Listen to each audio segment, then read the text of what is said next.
अस्सलाम वालेकुम गाइस, मेरा नाम है ताहा मिर्ज़ा और आप देख रहे हैं ताहा मिर्ज़ा पॉडकास्ट। आइए कराची शहर में किस तरीके से जो है ना पेड़ों को काट के जो है ना अपने मफादात के लिए इस्तेमाल किया जा रहा है, ये मैं आपको दिखाता हूँ।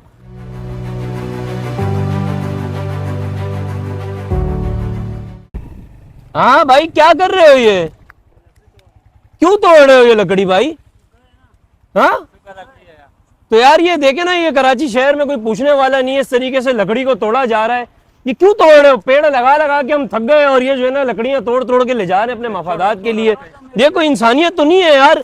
कराची शहर में वैसे ही जो है ना इतना मसला बना हुआ है, सारे के सारे जो है ना यहाँ से पेड़ खत्म किए जा रहे हैं यार। पूरा इतना बड़ा दरख्त तुमने तोड़ ताड़ के अपने मफाद के लिए इस्तेमाल कर लिया यार। बड़ी गलत बात है, अफसोस की बात है यार। ये देखें ना, ये धंधा देखें, ये माफिया देखें किस तरीके से काबिज और जाबिर हुई हुई है। लिहाजा इस वीडियो को शेयर किया जाए, अपनी कमेंट बॉक्स में अपनी राय से आगाह किया जाए कि किस तरह रोका जाए इन तमाम चीज़ों को। अस्सलाम वालेकुम वरहमतुल्लाहि वबरकातुहू। देखते रहिए ताहा मिर्ज़ा पॉडकास्ट।